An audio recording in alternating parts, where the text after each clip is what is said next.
What's up, everybody? Welcome to Last Man Standing. Ryan, it's episode 23 already. The NFL season is flying by. We're approaching week 11. In this episode, we're going to break down every single game on the week 11 slate and check it for survivor pool viability. We're going to be talking a lot about Circa Survivor, of course. And we have a very special guest we're expecting to be joining us really here in the next couple minutes. So we're excited about that as well. I am Tony Farmer. He is Ryan Hogue, the last man standing in the 2003 NFL Draft. Drafted by the Raiders, played for several other NFL teams as well. Ryan, how are you doing, buddy?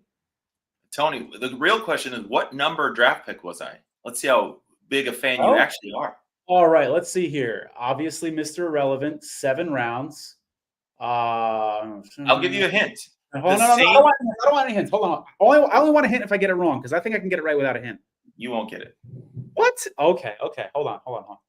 30. We got supplemental picks. 248.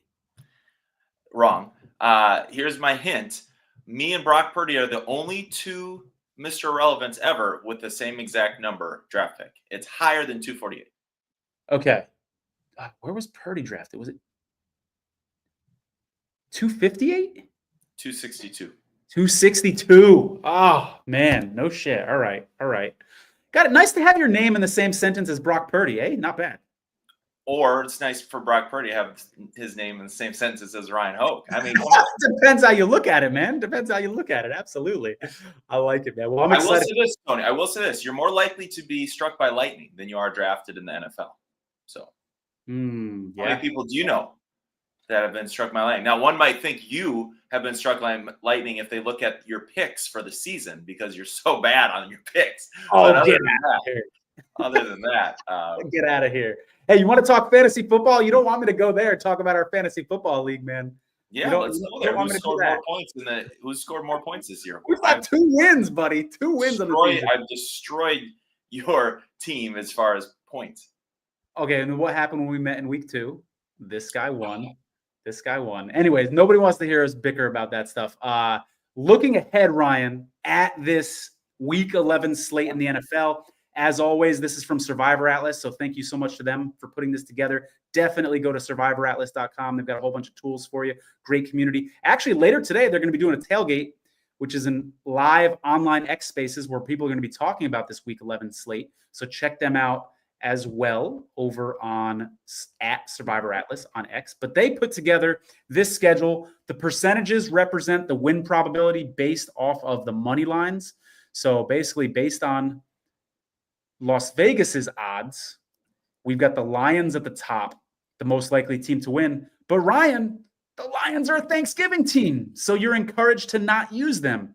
We got the Texans next. Guess what? The Texans are a Christmas team, so you're encouraged not to use them. And a lot of people have already used up the Texans already.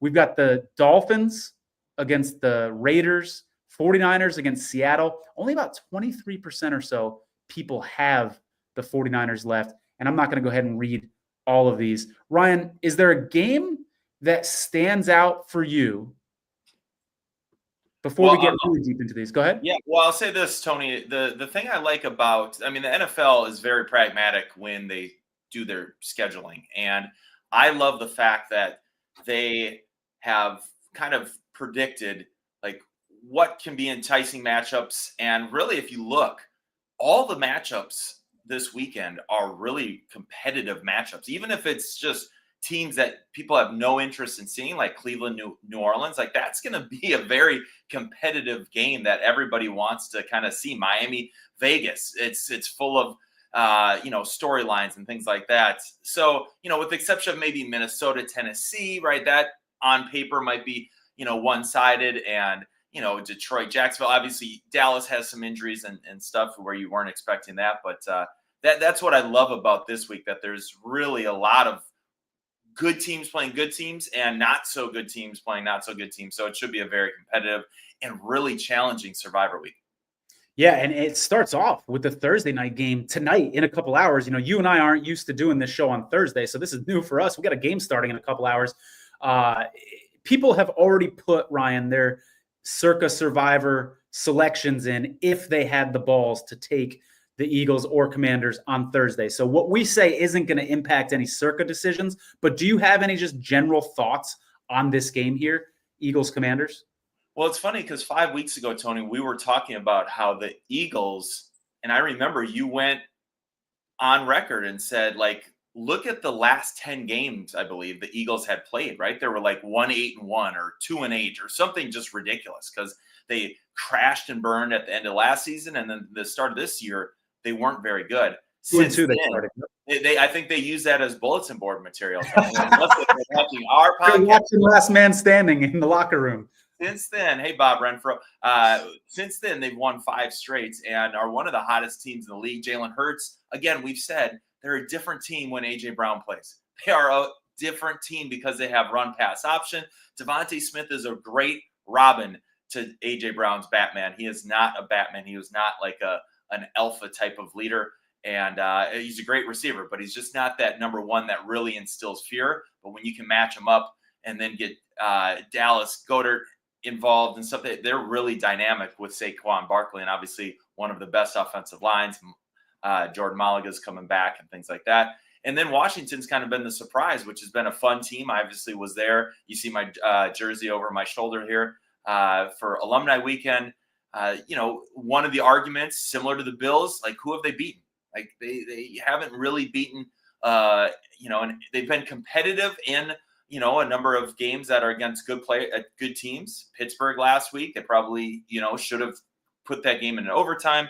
Baltimore, they played them close, obviously. And then I'm forgetting their other loss, but 2 7-win teams, you can't ask for much more on a Thursday night game. I like the Eagles just because I feel like they're a little more well-rounded, and without Marshawn Lattimore, who Washington traded, he's still not ready with the hamstring. But once he comes back, I think they're going to be a really, really fun team because they're going to be a little more dynamic defensively. Yeah, I like the Eagles as well, and I'll especially like them if 90 minutes before kickoff, we find out that they're missing both of their starting tackles. They have 3 tackles that are questionable, and they were limited in practice all week long. And so there's a legitimate chance 2 or 3 of their tackles are out. Cluster injuries are never good, especially when you're facing a good defense like the Eagles, Ryan. That Vic Fangio defense is coming around. I think that's kind of like a trademark of his defense, that you see them sometimes get off to slow starts. They start playing better. The Eagles have 2 rookies in that secondary. Naturally, whenever you have rookies playing in the NFL, especially in the secondary, there's going to be a little bit of a learning curve too. So I think this is a team that's kind of getting hot at the right time. And I really like what I've seen from the Eagles lately. People will shit on the fact that they haven't played a very tough schedule. And that's true. But when I look at their DVOA rankings over at ftnfantasy.com, that takes into account strength of schedule. And they have the 7th best defense based on the DVOA rankings. So we know, and by the way, 3rd best red zone defense as well in the league. So we know their defense is solid. And on offense, you got Jalen Hurts, one of the best offensive lines in football, arguably the best. Those 2 wide receivers and Saquon Barkley. The Eagles are a good all-around team, man. It took me a while, to come around on them. But what I've seen these last couple of weeks by that defense has kind of made me a believer for sure. Now, the ironic thing is last year at this time, they had a better record and they were the most feared team in the NFC. This year, again, they started off, a little shaky, but, for their first 9 games, they're one of the better teams in the NFC. We'll see if that catches up to them like it did last year and end up really impacting their future. So we'll see. You seeing all this love that you're getting? The love is pouring in based on your week last week. Missed the start. Congrats on calling the Bears and Giants losses, Ryan. Kerry says incredible insight last week, Ryan. So yeah, man, you're getting lots of love here. Well, Tony, you never give it to me, so I'm glad that our listeners are giving it to me. Your ego doesn't need me to give you the love, man. You already feel good about yourself. You don't need it, man. Steven Flores says, Ryan helped me last week. I took the Chargers, even though I knew they would be the chalk. I couldn't trust the Giants as a 2-17. I didn't like the Bears with the offensive line injuries. Hey, I can't wait to talk about the Bears later on in this show because they've got a fascinating matchup with the Packers this week. But I'm going to stop it right there real quick on the Week 11 news because I just saw our guest enter the room, and we're really excited to get him on here. So I'm going to go ahead and let Ryan introduce to you guys one of his former teammates. Yeah, we got the one, the only East Boston's finest, Jermaine Wiggins, former Georgia Bulldog. We played together in Minnesota 2004 and then parts of 05 and 06, and then faced each other in the UFL later in our careers. I always looked up to him as a big brother. He came up with the nickname A-Rod for me because he thought I looked like Alex Rodriguez. And one of the funnest people to have in your locker room, Jermaine Wiggins, tight end, Super Bowl champion, and I think played in 2 Super Bowls, won one with New England. How are you, Jermaine? I'm doing good. Can you guys hear me okay? Absolutely. Hey, Rod, my guy, what you been up to? I'm out as far away from you as possible. I'm in Newport Beach, California right now. Oh, wow, West Coast, enjoying it. We Tony, we used to have great card games with A-Rod at the crib back in the day. Nuts. How's his poker game? Pretty good, pretty good. I tell you, it was some fun times. Those were some great times in Minnesota. So we had some good times, but he was pretty good in those poker games. I'm gonna talk about our poker game. That brings up. So we used to do it at Antoine Winfield's house. Jermaine Wiggins. We had a number of players that could come. Ben Nelson. A lot of different guys. So they're in a different tax bracket than me, right? I was more like a borderline, right? Jermaine had a lot more money than me. This dude, we're playing big stakes, and I'm a pretty tight player, and Jermaine would go on a gut, would raise you $1,000 on a gut shot straight draw, and you never knew what the guy had because he was like, "Scare money don't make money," and That's it. He's the worst player to play against because he has unlimited funds. Meanwhile, I'm living practice squad paycheck to practice squad paycheck, wondering if this dude really has 4 of a kind. He's got my full house beat, but no, he's sitting on a gut shot straight draw. And I'm like, what are you betting on? He's like, hey, there's 4 6s in the deck, and I'm like, oh, well. And then that's it. Nothing wrong with being a river rat, right? Chase the river. Absolutely. He's never seen a flop he didn't like. So unbelievable. Oh, Jermaine, we're so excited to have you on the show, man. Thanks so much. I know you're a busy guy. I appreciate you taking the time out to meet with us today. And it's so good to finally meet you virtually here. As we look ahead, but actually, before I get to the Week 11 slate, do you have any stories for us being Ryan's teammate? Any insight? Because I only knew Ryan after his football career. I met him a couple of years ago. Him and I have been friends since then, but I don't have a whole lot of insight into who Ryan was on the practice field, in the locker room, etc. Can you give us any sort of insight into Ryan Hogue, the football player? Well, I think like we talked about, Ryan was he was a great kid. We used to mess around and call him A-Rod because he had this pretty boy model look about him. He was a great player, like Ryan, myself. I was undrafted, and it was about grinding it out. And he was a kid that grinded it out and was able to, get out to Minnesota and do some things and play well. And I think with Ryan, a lot of this stuff is just the good times that, hanging out, joking in the locker room. And he was one of those guys that you enjoyed being around. You liked. There was a lot of guys in that locker room that might have got on your nerves or, you didn't really get along with. But Ryan was one of those guys that kind of got along with everybody. And I tell you, I think the biggest thing is just, remembering all those fun poker game nights at, whether it was at Antoine's house or at my crib with Ryan. So, I'm glad to see he's doing great and everything. And like I say, still got that pretty boy model look with him. I see him modeling on his IG and everything and traveling the world. So it's always great to see your former teammates doing well and out there and they are successful, especially knowing that game that we played for so long took so much out of us mentally and physically. And Jermaine, let us know what. Oh, go ahead, Ryan. Wiggs, I will say you would appreciate the fact we've had Bryant McKinney on, we've had Marcus Robinson on, we've had Randy Hansen. If you remember, Coach Randy Hansen, he was on, and now you. So Minnesota running deep. Hard guys to follow. Big Mac. I know you guys were both on the offensive side of the ball, so you may not have gone against each other much in practice, but I want to know, who is the bigger trash talker out of the two of you guys?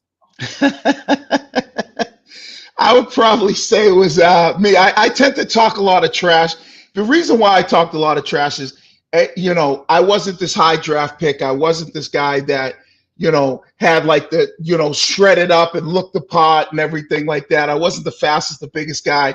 So I made sure when I did, when I was able to, make some wiggles and get open and shake people up, I made sure I let them know about it. So, but don't let it get fool you. Ryan talked a little trash himself. Don't let him fool you. It was small, but he talked a little trash himself. Ryan talks trash during Jenga. I played a Jenga game with him once, and it was nonstop. He wouldn't stop talking. Yeah, don't let him fool you. I beat you. Wiggs, do you remember what Randy Moss's nickname for you was? Oh man, no, I don't remember. So, like Jermaine said, like he doesn't necessarily look the part of a tight end. But the guy, his separation was next to.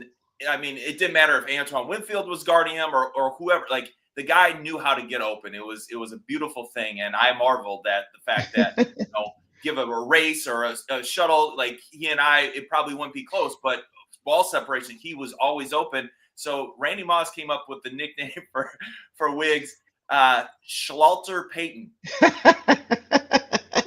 That was right. That's Moss, though. Man, you got to understand, Moss is a wild one. Yeah. Moss was a crazy one. Yeah, I wasn't. I wasn't the guy that when you saw in the locker room with his shirt off, you kind of like marveled at and been like, wow, look at this guy. So yeah, I guess I had to do a little bit extra. When it came to using the head and shoulder fake. So yeah, but Moss is do these like slow motion spin moves, and that's why I was like, that's why instead of Walter. That's right. Schlalter Oh, shoot, that was funny. Yeah, I do remember that. Schlalter Payton. Jermaine, one of the things, you've had a great career, by the way, of course. Played with Tom Brady early on in your career, and the last 3 years of your career, statistically, were your best years. Do you feel like you could have played a little bit more toward the end there? I try to play. Ryan will tell you, they kicked me out, though. As an undrafted guy, you try to play as long as you can, but unfortunately, they – once they feel like, they can find somebody bigger, faster, stronger, whatever it is. Once they kick you out, you try to get back in. And like Ryan said, we went to the UFL and he tried and, unfortunately never got that opportunity to get back in there. But yeah, I definitely had some gas left in the tank. I mean, now it's long gone, but unfortunately that's just the nature of the beast. It's, I was blessed to play 8 years total and, have a good career. And, but yeah, I got to a point where they kicked me out and they never let me back in. And Wiggs, isn't one of your kids? I feel like when we were talking a couple years ago, you were going on recruiting visits for your son or something. Can you give us an update on that? Yeah, both of my sons actually are both Division I football players. My oldest son was at Arizona and then transferred. Now they're both at UMass Amherst.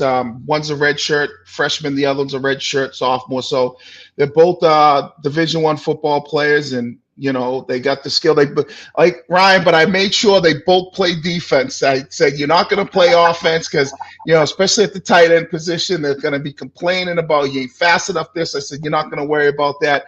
Go to play defense, see ball, find ball, go tackle ball. That's all that matters. So they both on the D line. Awesome.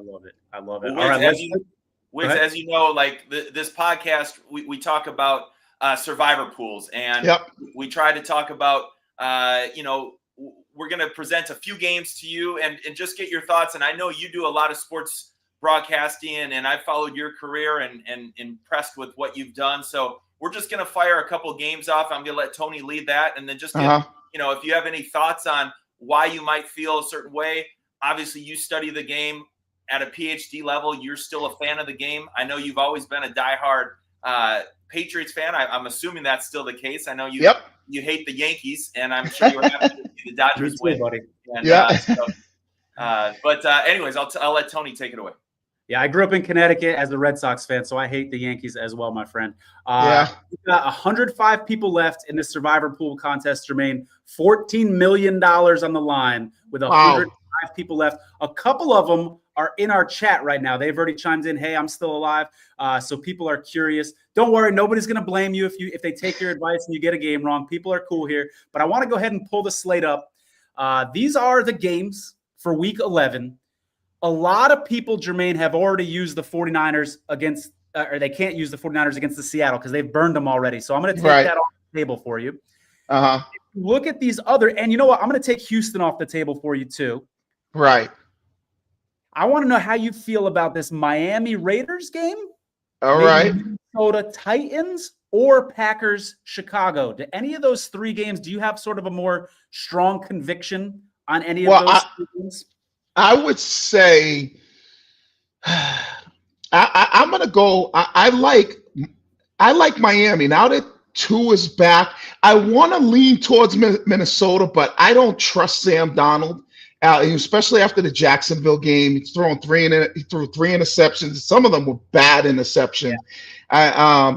The Miami, I'm leaning towards them, because of the fact that, now Tua's back against Vegas. I think that offense is explosive. When you have Tyreek Hill, I know he's dealing with a little bit of a wrist injury. And so it's just, and then third game, what was the third game again? Was it Green Bay, Chicago, you said? Green Bay, Chicago. Green Bay coming off extra rest, and Chicago's got a new offensive coordinator. Just a couple notes to keep in mind there. Yeah, maybe that's a good one too, especially depending on how Jordan Love's groin is doing. I think, I would say that probably is a good one. If you have confidence in Minnesota, I think most people would probably lean Minnesota over Tennessee. That would probably what most people would lean. But I don't know. I like Miami. I like Green Bay. If I had to lean towards one, I'd probably roll the dice and just go with Miami at Vegas, because I think that's a game where you look at Tua, and I'm not sold on Vegas. Vegas, they're struggling a lot this year. So that probably would be the direction that I would go. All right. I want to ask you guys, since you guys have both played, and I certainly haven't, I want to ask you about the situational spots that these teams are in. For a moment, let's take the names, the decals off the helmets, forget about which teams are playing. What spot would you rather be in? Would you rather be a team that is coming off a bye, like the Packers, okay, but going on the road?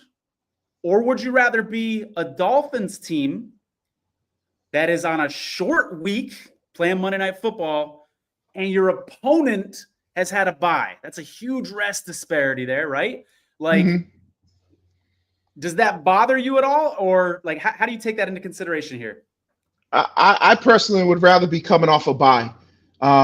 Get some rest, any little bit of, bumps and bruises that you're dealing with. You have plenty of time to kind of, treat those things. You also have a longer period of time to study your opponent, get your game plan together. So for me personally, I'd rather be coming off the bye, playing on a short week. And if you got some bumps and bruises, that's very difficult to do. But personally, I would want to be coming off the bye, and I wouldn't mind going on the road, but as long as I knew I had the bye, I had extra time to prepare and plan for that. Yeah, I think people, and I think Wiggs will attest to this, like people make a little too much, sports bettors for sure, out of home or away. As a player, like with the exception of, maybe the number of people that come to support you, like, playing home or away for me really made no difference, right? Other than if you're playing in a really loud environment, maybe you have to go silent count, so it's a little different, and I have to watch the ball as opposed to listen to my quarterback's cadence. But like, I loved silencing the crowd and shutting them up. It's not like you sleep in your bed when you're playing a home game. Everybody stays in a hotel close to the stadium, so you're staying at a hotel regardless.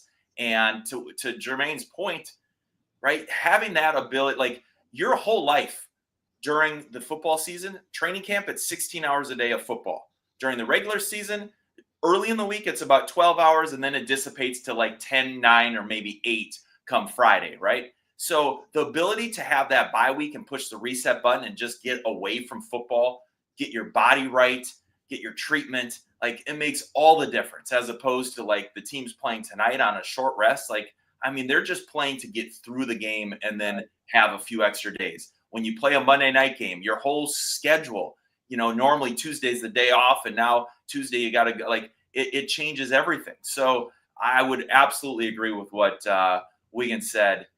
I prefer absolutely the extra rest versus the bye. Versus playing away could care less. That's what makes me nervous about Miami. I like the matchup, but I just worry about that rest disadvantage. Bob, one of our loyal listeners, says, Jermaine Wiggins, who is the best tight end in the game today, in your opinion? Oh man, the best tight end in the game today. I would say I would have leaned towards Travis Kelce, but now that he's dating Taylor Swift, I think he's kind of his focus is it might be in other places. I would probably go with Your fellow dog. my fellow dog. I was gonna lean George Kittle. Who are you gonna say? My fellow dog. Brock Bowers, man. Brock is good, and he's doing great. But if I had to, I'd probably lean on Kittle. Brock he got to put in that work first. He's got to get that George Kittle level. Right now, George can help in the run game. And Ryan will tell you this: if you got a tight end that can block and set the edge, you could do so many different things. He's a guy that can, he can catch the ball. He can make the difficult catches. He's good after the run, after the catch. I would probably lean towards George Kittle. Even though he's getting a little bit older, he still can get it done. But Brock Bowers, he's going to be a good one. But it's still, you gotta build your stripes first before I can give it to you. Like I said, I would have leaned towards Travis, but Travis is focused on Taylor, and sometimes I'm like, Trav, man, hey man, you gotta kind of wake up a little bit. But yeah, I go with George Kittle. I think Brock Bowers is the best receiving tight end in the game right now. I think George Kittle is the best all-around tight end. Yeah. I think, Bowers is young, so he's probably got the edge when it comes to, a little bit more spring in his legs than Kittle. So let's see if he can do what Kittle did, put it down for a lot of years, But as of right now, I wouldn't listen. I'd love to have Brock Bowers. Don't get it twisted. But if I had to lean on one guy, especially, and Kittle wears 85, so he repping the old number. I'm with George Kittle on that one. And one of the reasons Dante Culpepper in 2004 had such a great season was we had two tight ends, Jermaine, who did a nice job blocking, but really was our receiving tight end. And then we had Jim Kleinsasser, who was like he was almost like an offensive tackle. He was such a good blocking tight end. You could also put him at the F position as a fullback lead blocker, and people did not want to get in his way. And so having those two with Moss on the outside, Marcus Robinson on the outside, Nate in the slot, plus we had talent all over the place, and that's why Dante had such a great year. Yeah, that was good times right there. I wish Dante would have never got hurt, but that Ryan's right. When you look at what we had, and when you play with a guy like Randy Moss, he just makes things so much easier for you. Your ability to see one-on-one. So and that probably helps out George Kittle a lot because he's got talent around him. And I would probably give Brock Bowers a lot of credit because he doesn't have much talent around him. So he's doing it a lot just basically by himself. And he doesn't, obviously doesn't have the quarterback that Kittle has. Yeah, good point. It'll be interesting to see Bowers in that 49er offense for sure and see what he could do. Yeah. Jermaine, before we let you go, is there a game on this schedule that you want to maybe just tell people, be a little careful with this one? I wouldn't be surprised to see this favorite go down. Maybe think twice. Is there a game where you want to put a team on upset alert here? On upset alert, I'll tell you the game on the schedule that I'm interested in. Obviously, I think we're all going to be sitting here watching Buffalo and Kansas City. Yeah. I mean, that's the game. I ultimately think that could be. And another good one too is Baltimore Pitt. To me, Buffalo, Kansas City could be an AFC championship matchup. I love the way Josh Allen is playing this year. I know Kansas City is undefeated, and Patrick Mahomes, statistically, his numbers ain't great, but he's in the Brady era right now. Until you beat him, I don't bet against Mahomes. So to me, Buffalo, Kansas City's a great one. And then obviously Baltimore and Pittsburgh. Pittsburgh's been, and Ryan will tell you this. Ryan, you were there when Mike Tomlin was there, right? So you obviously know what type of coach Mike Tomlin is like. He's such a great guy. He was in Minnesota with us. But that game, Baltimore, Pittsburgh, Baltimore with Lamar Jackson, they've been doing a great job offensive, especially that running game. Excuse me, Pittsburgh's defense. Russell Wilson, is playing good. So that's, to me, those are great games right there. I think in a survivor pool, I'm not the greatest in the survivor pool, but I know that would be a tough game to kind of stay away from if you're picking. You don't want to waste Baltimore. You don't want to waste Buffalo or Kansas City. But those, to me, I think are going to be great matchups. Potentially Buffalo, Kansas City is your AFC championship matchup. And I actually like both of the underdogs in both those games that Wiggins just said. Kansas City being an underdog, I think, is ridiculous. I think they beat Buffalo, and I like Pittsburgh. I am very strong that Pittsburgh will beat Baltimore because Baltimore, not only are they the worst team defensively from a secondary standpoint, but they're missing Kyle Hamilton most likely this week. And I think Fields and co will feast. Not Fields, sorry. Russell Wilson. Yeah, that Baltimore, that defense is sketchy. The thing about Kansas City that I like is their defense, Ryan, has been playing good. You know, they get after you, especially with Chris Jones up front. And then when you have Mahomes, I mean, he can pull the rabbit out the hat like there's, racer. He's that's the great thing about Kansas City. But but Josh Allen, though, man, Josh Allen's having a great season. Right now, I think that he has a legitimate chance to be MVP. Yeah, him or Lamar certainly are up there. Yeah. What'd you guys think of? You mentioned the Steelers real quick. Mike Williams catching that touchdown pass, going on Instagram and putting #redline on his Instagram message, throwing a little shade at Aaron Rodgers. Did you like that? Got to hold the red line, I guess. The Jets. We talk a lot about the Jets here in New England and Boston because obviously Patriots. That organization is just on paper at the beginning of the year. I thought they were going to have a good year with Aaron Rodgers, but Ryan will tell you, man, when the locker room ain't right, that stuff will bleed out on the field and it bleed out into the team. And you got a guy like Rodgers who's talented, and you got a talented defense, but everybody can't get on the same page. I mean, it really doesn't matter, and then it becomes a free for all in that locker room. All right, now I said that was my last question, but you brought up locker room drama, so I got to ask you this now. There's rumors about the Bears having a lot of locker room drama. Yeah. Supposedly some players want Tyson Bagent in there over Justin Fields. We've seen tape of players not helping their quarterback up off the ground. We saw DJ Moore walk off the field in the middle of a play. He was limping and hurt. We'll give him that. But there's always rumors about that. So would you take that into consideration if you're in a survivor pool? Like, hey, the Bears locker room is in turmoil right now. There's definitely not good chemistry between the quarterback and at least a couple of his wide receivers, but they got a new offensive coordinator. Could that be enough to turn things around in a week, you think? I think it's very difficult. Remember, you got to understand, DJ Moore was complaining at the beginning of the year about Caleb Williams.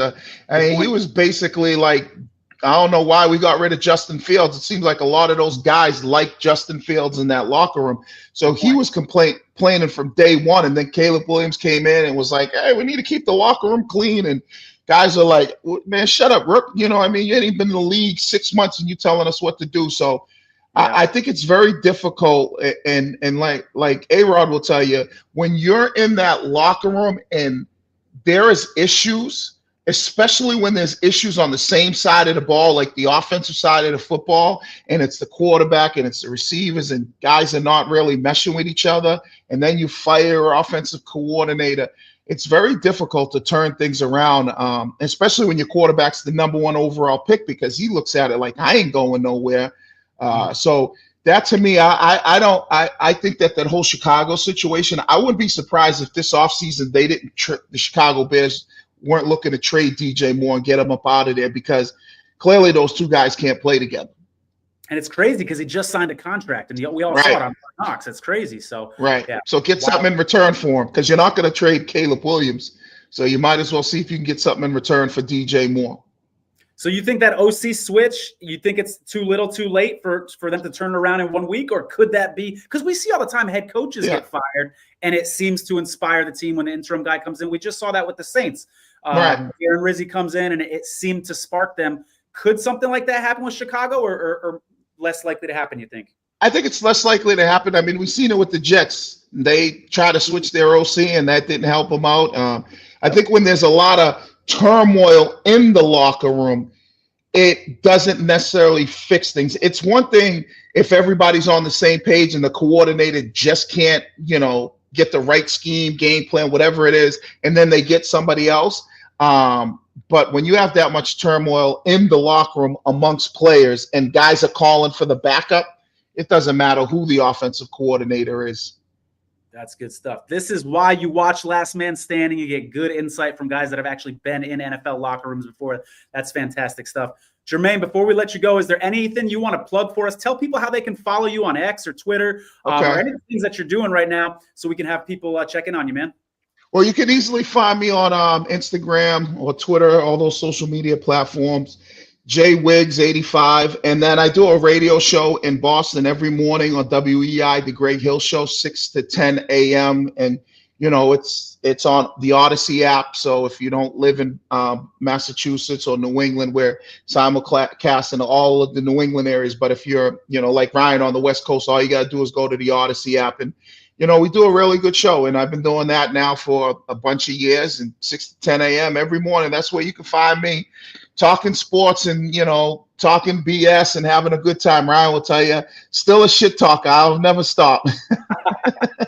Still a poker player?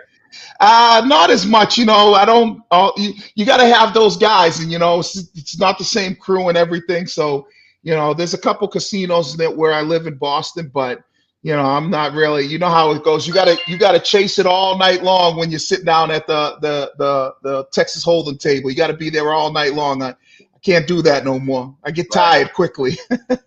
Jermaine, that was Brock Bowers calling your phone. He heard that you like George Kittle over him as the best tight end in the game. Yeah, I know. My Bulldogs got to get it together. They play Tennessee this Saturday, and the loser of that is out. So Georgia better get it right. Carson Beck, man, I tell you, he's stunk it up. Talk about somebody that's fell in the draft, is kid Carson Beck. So Georgia got to get it together. So hopefully they can get it together against Tennessee this Saturday. And if they're able to win that, they'll be right back in the mix and right back in the playoff hunt. But if they lose, they're out. If Tennessee loses, they'll be out. I know their quarterback is banged up a little bit. That Nico kid's coming out of concussion protocol. So hopefully, for Georgia's sake, he's not playing. Yeah, big football weekend, college and pros. Can't wait. Thank you so much, Jermaine. You're the man. Thanks for taking the time today. That was awesome stuff, man. Not a problem. Anytime for Hogue. Anytime for A-Rod. That's my guy, so he already knows I got him. Appreciate you, man. You got it. Later. Take care. Later. Good stuff, Ryan. Great guest. That was a lot of fun. Excellent insight. I mean, fun, entertaining, but also some nuggets in there that people can use if they're still alive in Circa Survivor or their Survivor Pool contest. So that was a lot of fun. Great interaction with some of our listeners too. That was good stuff, man. All right, let's go ahead and pull this schedule up, Ryan. I think we should go ahead and start with that Bears-Packers game. We don't have to spend a ton of time on it because we already talked a little bit about it with Jermaine, but was there anything that you wanted to add about that Bears-Packers game from a Survivor perspective? No, I think Jermaine made a great point about, sometimes changing of the guard can really galvanize. And then other times, if it's in disarray, and not necessarily everybody's on board, it might not matter. And I'm leaning towards the Bears. It might not matter. Whereas Las Vegas, my inside sources tell me, this could actually be a really good thing of getting rid of Getsy and having Scott Turner and Norv Turner come and kind of co-manage the offense coordinator position. And we'll talk about that when we get there. But yeah, I think that Chicago's kind of a mess right now. I'm a little surprised. I thought they were going to be a little more competitive this year. I think a lot of people were, but it's hard to bet against the Packers if Jordan Love is close to being healthy, because when he hasn't been healthy, he hasn't been stepping into throws. He has one bad interception similar to Patrick Mahomes every week where you're just like, huh. But with his ability to move in the pocket, I really feel confident that they will take care of the Bears. Steven Flores, trying to be a millionaire, going for that $14.266 million, says, guys, I'm really leaning towards picking the Packers in Circa, so I appreciate all the other insight you can give. Steven, let us know, what other teams you've burned. You know what I mean? I don't know if you still have the 49ers, if you still have the Texans. Who are you trying to decide between, Packers and who? That can kind of help, make this conversation a little bit more fun if you're willing to share those things. I will say, we always say division games, a little dangerous. Right, the Bears haven't won against the Packers since what? I mean, they have a running joke. It's been over 1,000 days or something like that. It's been a Yeah. long time since the Bears. Packers always seem to have their number. Caleb might have had this one circled, ever since he got drafted. This is how I'm going to show up for the Bears. So again, we always try to give you point and counterpoint. I certainly, if I'm going to bet the game, I'm going to bet the Packers to win and probably to cover.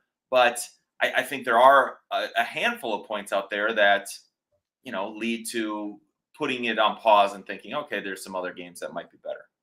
Yeah, and I'd say the other thing, Steven, is keep an eye on the weather in this one. Early in the week, there was a chance of rain. It's looking like the forecast now, there's not going to be rain, but it still could be really windy. If it was a situation in Chicago where we have like wind gusts that are like 25 miles per hour, I feel like that could hurt the Packers because that could kind of level the playing field and take some of their explosiveness away from that Packers passing game. So just keep an eye on the weather. If it does get rainy, that's certainly something to consider. I hate using, Survivor favorites in rainy situations. Steven says, I've used the Lions, 49ers, Texans, basically all of the big favorites. He still has the Vikings available, still has the Dolphins available. So we talked a lot about that Dolphins game. Hopefully you're able to pull some good nuggets out of that as well. All right, moving on here. Let's not spend too much time on this one, Ryan. Lions, Jags, because the Lions are a Thanksgiving team. We all know this is the safest, at least mathematically, the safest spot on the board. The decision is really, do you want to sacrifice some of your future now if you're in Circa Survivor,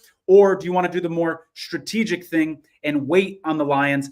I say wait on the Lions, not just because they've got Chicago, this team with this bad locker room we've talked about, on Thanksgiving, but there's other spots to use the Lions. They're favorites in like all their games for the rest of the year. So I think you're kind of kicking the can down the road if you use the Lions here.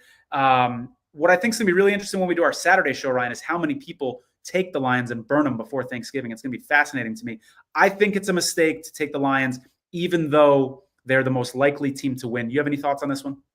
I feel the safest picking the Lions. So if you're in a survive and advance mode, I think you go with the Lions and you deal with the outcomes as they come in terms of the Thanksgiving and this and that. I think, Jared Goff having 5 interceptions, math says that he's going to have a better game. Now, on the flip side of that, like the Jaguars played really good defense against Minnesota. Their offense, on the other hand, looked pretty terrible. So, you would think that they'll at least keep it competitive like they did against Minnesota, and it could give you some anxious moments, but I like the Lions by about 9 or 10 points. Ryan, you ever been on a team before that lost the game on a personal foul penalty? Did you see how the Jaguars lost that game at the very end against the Vikings? That was a tough one. I don't think that's going to go over very well in the locker room. I would cut that guy. He should be cut. Cut him. Like, what are you doing? Don't even bother getting on the bus on the way on the flight home. Cut him. Not good. All right. 60, by the way, 60 degrees and rain is the right now projected forecast for that Bears Packers. Gotcha. Oh, so rain. I looked earlier today and saw no rain. So, yeah, absolutely keep an eye on that. Good call. Good shout, Ryan. Texans, Cowboys, Monday Night Football. I love the Texans in this spot. Nico Collins should be back. A little extra rest with it being a Monday Night Football game. That's nice. He makes that offense totally different. The problem is most people have burned the Texans so far in Circa Survivor and don't even have the luxury of using Houston. And even if you do, they also play on Christmas. Granted, it's in a tough matchup against Baltimore. So I don't think there's going to be a lot of people going down this path. But do you have any thoughts you want to share on this one, Ryan?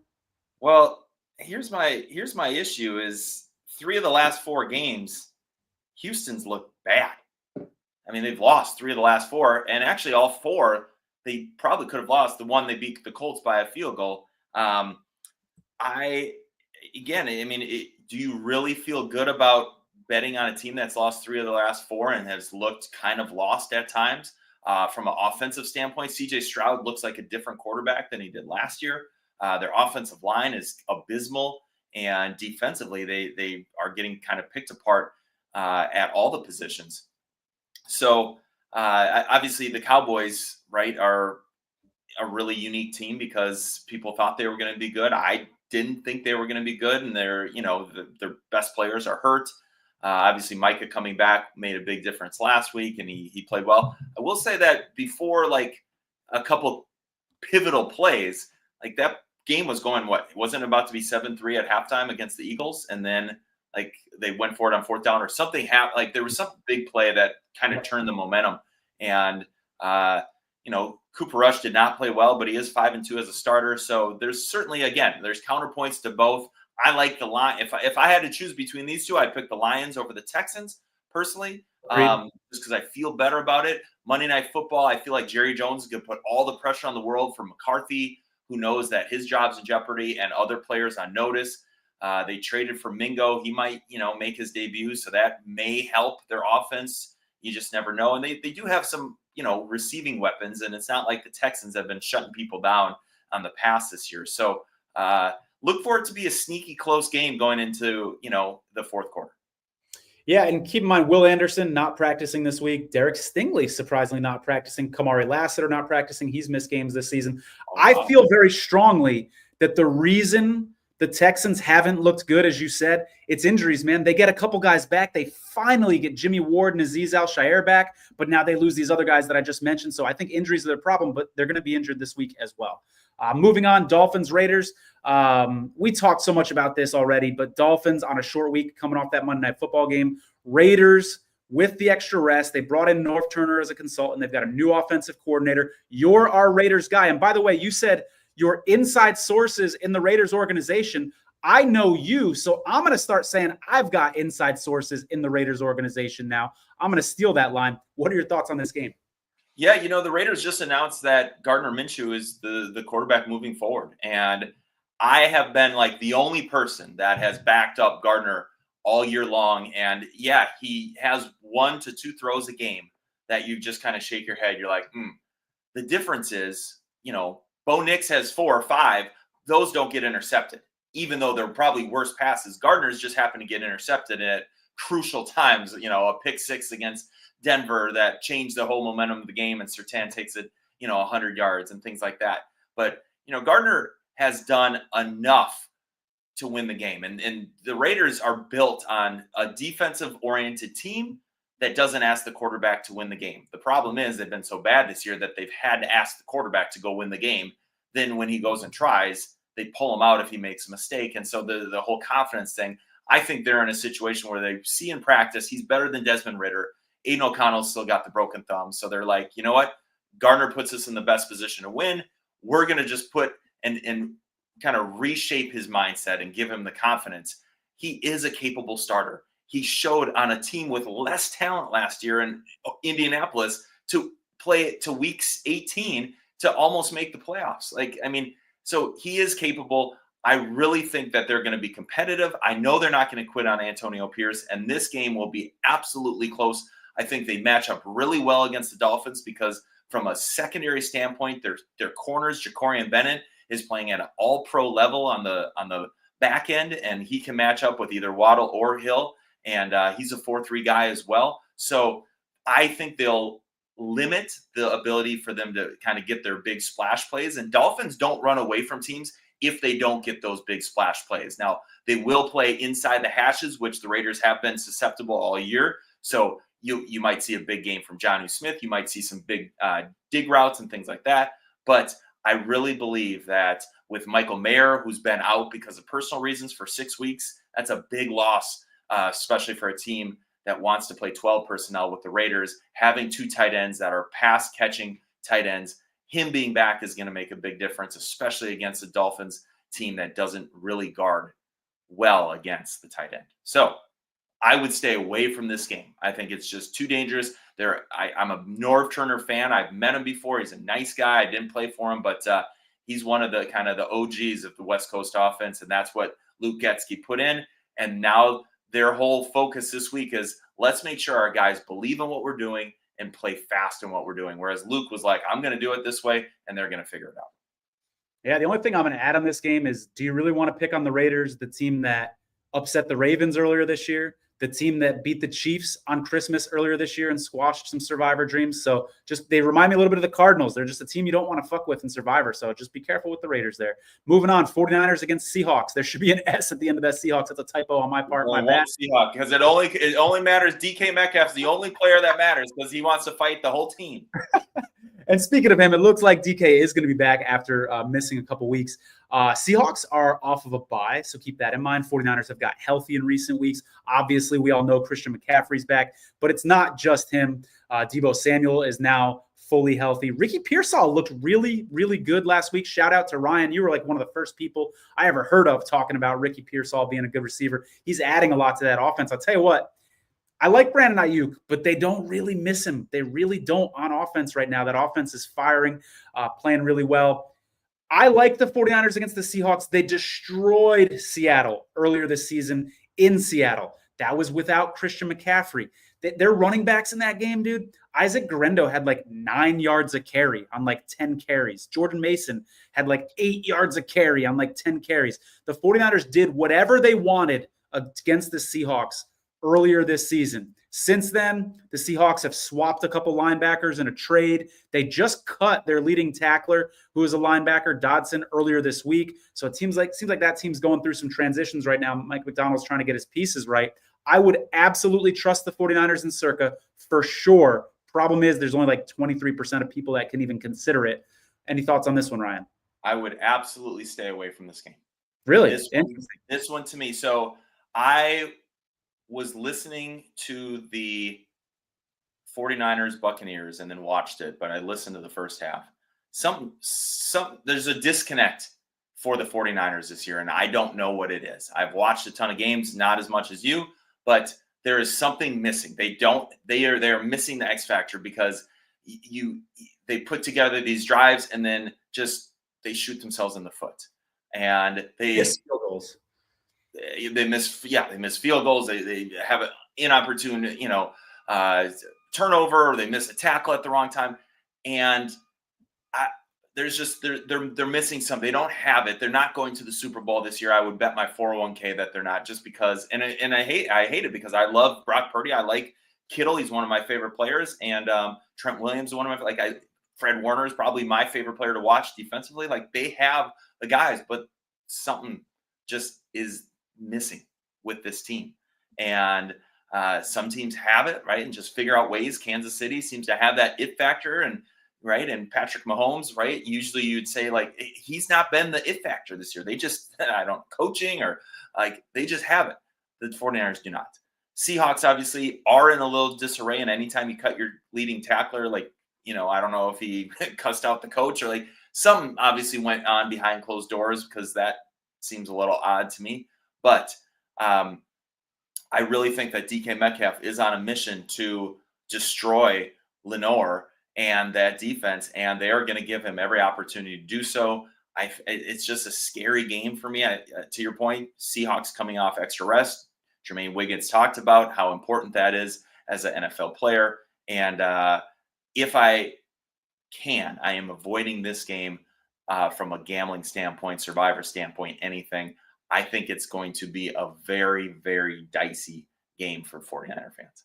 All right, you guys heard it here. Ryan, the same guy who got props at the beginning of the show from some of you for telling you to avoid some landmines last week, says stay away from the 49ers at Seahawks. We've got Jets, Colts, two teams that, believe it or not, are still alive in the playoff race in the AFC, because the third wildcard spot in the AFC right now is occupied by a 5-5 team, the Broncos. So these guys are absolutely in the playoff race. Would you trust either of them in this spot? By the way, Anthony Richardson is back under center for the Colts, no longer Joe Flacco. I mean, what have I always said this year? Is Anthony Richardson playing? Anthony Richardson did pick the other team. So I'm picking the Jets here. I don't know if I'm putting $14 million on it, but I absolutely think the Jets will win. Devontae Adams missing practice yesterday. I don't know if he missed today, but that's something I'm keeping an eye on, because they become a little more one-dimensional. Bob Renfro, if you want to put your thing on the Colts, man, you got elephant nuts. I don't it's Tony's third favorite team, the Colts. Yeah, I thought Bob was saying he's going to pick them. I was like, man, that is oof. But I just, the Colts, are one of those teams also that just find different ways to lose games. They can't figure, they put Flacco in because he gave them the best chance to win. They gave him 3 games, and then he wasn't playing as well as he was before. So they're going to go back to a kid who basically, you said, was a 38-year-old journeyman was playing better than you, so we're going to stick with him. And now he didn't play well, so now you're going to be like, okay, actually, just kidding. Like, from what is he, 21, 22 years old? Like, does the organization believe in me? Do my teammates believe in me? Right. Like, there's got to be a lot. The last time we saw him, he was, tapping himself out of the game. Like, I'm staying away from this game, but if I had to bet it, I would bet the Jets. Yeah, one thing I'll point out, if you're thinking about the Jets in Survivor, I think this is a big coaching mismatch. I like Shane Steichen versus that whole Jets staff. And so I wouldn't be shocked to see the Colts pull out an upset here whatsoever. Rams-Patriots. Not a lot of people can use the Rams in Circus Survivor. Patriots have won 2 out of 3 games, Ryan. The game that they lost in that 3-game stretch was in overtime. So the Patriots are very close to being a team on a 3-game win streak. Christian Barmore is back at practice, coming off the whole blood clot situation. I don't know that he's going to play in this game, but nice to see him back at practice after having that health scare. The guy's under 30 years old and has a blood clot. Terrible situation there. Rams, I think this is a great buy low spot on the Rams. I think everybody just saw them put up that stinker against the Dolphins in prime time in a game they were expected to do well because they got Puka back, they got Cooper Kupp back, and I think everybody's like, Rams suck, Rams are done. I think this team still has some juice left. I would absolutely trust them here in this spot against the Patriots. Your thoughts? Yeah, I'm looking at the Patriots schedule, and they have some good wins. They won at Cincinnati, obviously. They beat the Jets in kind of a must-win for the Jets, and then they dominated the Bears, only giving up 3 points last week. And then I see, they lost in overtime to the Titans, who are terrible. They lost to the Jaguars. They lost to the Dolphins by 5, and they lost in overtime to the Seahawks and a few other games in there. But so they're one of those teams that, some teams, especially with younger coaches, first-year head coach, first-year quarterback, right, they take time to figure it out. And I think from a defensive standpoint, they've always been stout. And I think they're finally fully buying into Jared Mayo and putting their pieces together. And then from an offensive standpoint, I think they do just enough to be competitive. This game will be competitive, make no doubt, especially with the Rams' deficiencies on the offensive and defensive lines. I think Christian Gonzalez being a shutdown corner really takes one side of the field away, and Stafford's going to have to work the other side. I think this is going to be a low-scoring game. I think 12-10 is a realistic score on this one. And again, do you really want to put your Survivor life on a 12-10, under 25 total point type of game? I really believe I'm betting the under in this game for sure. And anytime you're betting an under, especially when the line is, it's a 43 point line like that, that's a low-scoring game, and it's going to be tight. Yeah, I like you bringing up Christian Gonzalez because I think the Patriots are better suited when they're playing a team that has one good wide receiver and then a big drop off to the number 2 wide receiver, right? Because he can kind of lock down. He can't cover both Cooper Kupp and Puka Nacua at the same time in the same play. So I think one of those guys is going to get pretty open. Although last week, Keenan Allen, DJ Moore, Rome Odunze, they did a pretty good job against those guys. True, but I wonder if that's a very good point. And I took the Patriots plus 6.5, by the way. But I wonder if that is more indicative of just the Bears' chemistry. They just fired their offensive coordinator. I don't know how much you give credit to that for the Patriots or how much was that just on the Bears stinking on offense. But fair point for sure. Ryan, real quick, I'm going to go ahead and pull up the entries on Survivor Sweat that are available right this second.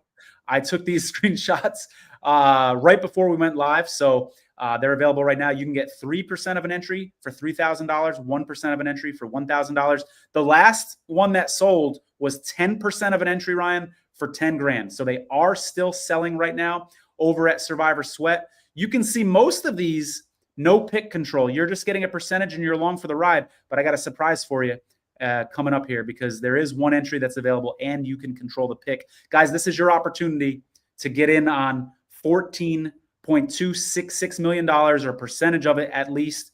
We're more than halfway through the season at this point. You can go on SurvivorSweat.com, go to the marketplace, and you can check out what teams each of these entries have used, make sure you're getting yourself a good entry that still has a lot of good teams available. 55. Maybe me, Tony, maybe me, you, Bob Renfro, and OG Fat Panda need to all just, pony up and get another entry.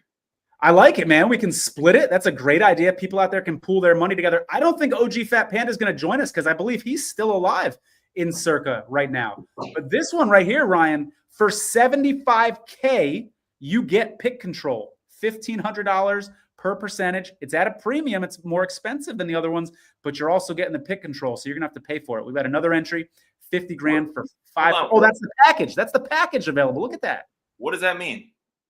The guy that has 6 entries left, the only guy who's got 6 entries left, the only guy that's got more than 3 entries, period, is selling a package of picks, all 6, 5% of the package for 50 grand. That's pretty sweet. You got to figure, one of them has a decent shot at getting across the finish line. Woo, that's a nice one right there. It'll cost you a pretty penny, but that's creative, and I like it. We've got 1% for 1,200, 5% for 6,750. A couple more to go through here. 20% for 50 G's, $4,000-ish for 3%. Tony, what's the implied value right now? It's a little bit over. It's like 135,000, maybe 133, but it's in the 130s. And then last one here, 5% for $5,000, 2%. By the way, if you go to SurvivorSweat.com, they also have entries available for other contests that aren't Circa Survivor. They've got the Survivor Revival contest. You can put your entries up for sale. I'm out of that, by the way, unfortunately. They've also got the Circa Millions contest. Entries are for sale as well. So go over and check out SurvivorSweat.com. Tony didn't listen to me last week. That's why he's out. Just for the record, 2nd year in a row. Yeah. I had to take a chance, man. I don't regret the move. Overtime game. Bob Renfro says that's a lot of money, maybe in response to your idea of pulling it together. Survivor Sweat, thanks for joining the chat. Marketplace Talk, let's go. Love seeing you guys in the chat as well. Mike Buckmiller, by the way, still 1 entry left. He lost a couple last week, unfortunately, but still 1 entry left. He got through, I believe, with the Minnesota. Eagles. I thought he got through with Minnesota last week. I forget who it was exactly, but happy to see that he is still alive and thriving as well. So moving on here. Average value. Get the exact amount. I said about 135, 133. It's 135,866. By the way, Ryan, if the Chargers had lost last week, it would have been like 300 something thousand implied value. That was really interesting the way the games played out last week. I have a group of friends who are still alive in Circa Survivor. They got by with the Vikings barely, by the way. That game was a sweat. And you're just sitting there saying, oh my God, if the Chargers lose, there's going to be like 40-something people left. That's what's fun about this point in Circa Survivor. We can go from 105 to 21 real quick in a matter of a week or two. So it's getting really, really exciting. So it was the Eagles. Mike and Russ got through on the Eagles last week. Thanks for that update. Congrats on Minnesota the week before. Yeah, I think that's right. That sounds about right. Yep. But going back to our games on the board here, next up, we've got Eagles and Commanders, the game that's taking place tonight. Again, we're not going to talk about this because the deadline's already passed if you want to get in on this game, but Ryan and I do both like the Eagles in this game just from a betting perspective.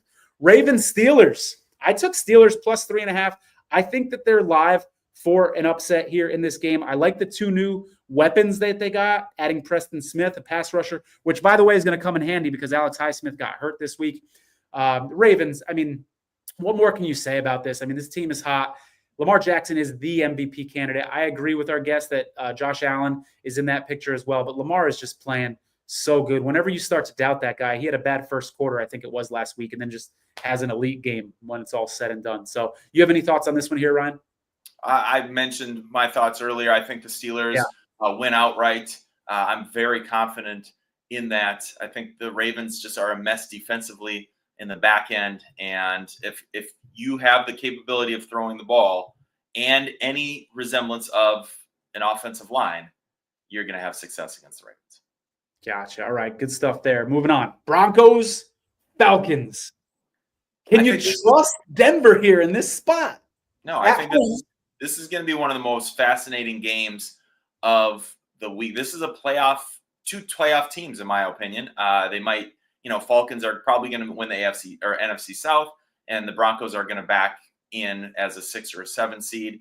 But I don't think I want to face either of these teams, honestly, in the playoffs. I think the Falcons just have too many pieces offensively, and they've played a brutal schedule, and they've been competitive in all of those games. Obviously, they have one bad loss with the Saints. And then the Broncos, just because of how nasty they are defensively, and then they have the best cover corner in Patrick Surtain II. Anytime you have that, it opens up so many different things for your defense. And then they have Sean Payton, who's a genius and going to put Bo Nix, who's limited in situations to succeed. Really fascinated with how the Falcons utilize their skill set guys against this great defense. I think it's going to be a really, really close game, and I'm predicting an overtime game for this. Ooh, nice. I like it. You probably get like 9-1 odds on this game going to overtime there, Ryan. Broncos, Falcons, this feels like a coin flip to me. I don't think there's going to be anybody on this game in Circus Survivor. I'd be really surprised. I mean, one of the things you try to do in Survivor at this point in the game especially is find an island, and this would be an opportunity for that, but I don't recommend it at this point. Ryan, I'm going to pull up the board again real quick. If your sole objective was to find an island, find a game that nobody else was going to be on, and pray for carnage, what game would you pick if you wanted to find an island? Kansas City over Baltimore or Buffalo. Oh, we're going to take the 2.5-point dog? Wow. Wow. I mean, I like the way the injury situation is shaking out right now for the Chiefs. They're getting healthier. Even Juju Smith-Schuster's back at practice. And the Bills are banged up on the offensive line and at wide receiver. So I'm going to ask you the same question again because the Chiefs have so much value on the holidays. I don't like it. So give me another one. On an island, who would you trust? I would go with excuse me. Pittsburgh. Steelers. Oh, another dog. The Steelers. Wow. Okay. You and Jermaine Wiggins, 2 former NFL players, both feeling good about the Steelers this week. That is fascinating to me. All right. Moving on. We got a couple of games left. We're almost done here. That Bills and Chiefs game that you just brought up, Patrick Mahomes as an underdog. You don't see that very often here. Undefeated Chiefs. You don't see an undefeated team this late in the season as an underdog either. Ryan, are the Chiefs just getting disrespected at this point? The point spread? People they're splitting hairs trying to figure out, like, at the end of the day, they're winning games. Regardless of how they're doing it, they're winning games, whether they're out coaching teams or, they get a fortunate call from a ref, or the fact that they just have the best player in the universe, right? I mean, they're winning games, they're figuring it out, survive and advance. It's not a beauty contest. It's a longevity contest, and they do it better than anybody. Patrick Mahomes is what, 9-1 in his life when he's 9-1-1, maybe when he's an underdog. Like, good luck. Yep. And again, Nate, the Bills' best win of the year. I'm looking at their schedule right now. Their best win. The Cardinals week 1? Cardinals week 1. Was that it? Yeah. I mean, otherwise they beat the Jaguars. They beat Seattle? The Jets. They beat the Titans. They beat the Seahawks. They beat the Dolphins. They beat the Colts. They lost to the Texans, and they got crushed by the Ravens. Yeah. I don't know. Again, they've done what they were supposed to. They won their games. Awesome. Congrats. It's hard to win a game in the NFL. But when they've played 2 playoff teams, they've lost. Yeah. Good stuff there. I don't have much more to say on that game, honestly. I don't think anybody's going to be on either team for Circus Survivor. The question that I asked you, if you wanted to be on an island, where would you be? My answer to that question is the Bengals. Again, I wouldn't take them in Circus Survivor this week. I don't think anybody should. But if my soul, do you like the Chargers this week? Yeah. Tell me why you like the Chargers. I mean, Chargers have what? They've won 3 in a row, and T Higgins is still up in the air. Chargers have a very good defense, especially a good secondary. I think this is a coin flip game. This would be the last game I would probably pick in Circus Survivor. Yeah, again, I'm not advocating people to do, but if your goal is to be, there's a lot of people left in your pool, you think there's going to be carnage this week, and you want to go on an island, Joe Burrow is hot right now. Without T. Higgins, he's at 9 touchdowns and 1 interception in his last 2 games. Dude is absolutely playing lights out right now. The Bengals are very much in the playoff race. They're going to be a lot hungrier in this game. So I don't think anybody's going to be on the Bengals this week, partially because the Bengals have burned so many people in Circa Survivor this year, and people with multiple entries know the pain that the Bengals can bring. I will say this, though, Tony. If you look up, and I know you love future value, they got Cowboys, Titans, Browns weeks 15, 16, and 17. The Bengals do. So that's a good point, Ryan, because now the Cowboys, especially without Dak now, gone for the season, you start looking at as a team to fade. So anybody that's got the Cowboys on their schedule going forward, that should catch your eye. That's a really good point there on the Bengals. Fantastic point. Last game. Browns, Saints. You know we can't go an episode without mentioning revenge game. We got the Jameis Winston revenge game here for the Browns against his old team, the Saints. Would you trust either of these teams in Circa Survivor, Ryan? no, I think the loser should go to the CFL. That's how I feel. Darren Rizzi gave the Saints a little jolt last week. You think that can carry over? All week in practice, we heard the stress in practice for the Saints now, post Dennis Allen, is accountability. Sound like he ran that practice a little bit more of a hard ass than Dennis Allen was. It seemed to help last week. Can that carry over and kind of help turn the Saints season around? No. Did he blow out his knee, by the way, after the game? Like he was celebrating. I don't know if anybody saw it. Like he significantly hurt himself, like celebrating the win. Obviously too bad. I didn't see that. You know, Browns, great defense. Saints just decimated with injuries. You know, what's Olave did Olave go back on IR? Like I don't know what his status is. Yeah. He's out still. You know, low scoring game, I think this one will be. And but I don't trust either quarterback. I don't trust either offense. I don't trust either offensive line. You know, so the best unit is probably the Browns defensive line, would you say, of all the position groups between both these teams? Probably. Well, and remember they lost Zadarius Smith. So yeah, they still have Myles Garrett though. I mean, true. Yeah. I mean, the Saints secondary lost Marshawn Lattimore. So, I mean, I don't know. But anyways, it's going to be a gross game. Stay away. Don't bother watching it. Gamecast. Yeah, and I like the Browns here just from a betting perspective, but absolutely not on Circa Survivor whatsoever. We have done all we can do. Thank you so much for Jermaine Wiggins for joining us for the show. Great to get his insight. Ryan and I will be back Saturday. Ryan, thanks for connecting us with Jermaine, by the way. That was awesome. We're going to be back Saturday with the Circa Survivor selection count. And this is probably the show, Ryan, the Saturday show, that I'm going to look forward to most all year because I can't wait to see how many people pull the trigger on the Lions. I wouldn't be shocked if it was a high number and people are like, oh, whatever. I'm going to take the Chiefs on Thanksgiving. I'm going to trust the Packers at home against the Dolphins on Thanksgiving. But I also wouldn't be surprised. I don't know what that number is going to be. And I'm fascinated by the human psychology of what we're going to learn Saturday night. So join us Saturday night at 9:30 p.m. Eastern time. Please give us a like if you haven't already, especially those folks that chimed in and said how helpful Ryan was on our show last week. Please do give us a like, comment, share on Twitter. We really appreciate that sort of stuff. It helps us with the algorithm, helps us share the word and spread the show. Thank you guys so much. We'll see you Saturday, 9:30. Take care.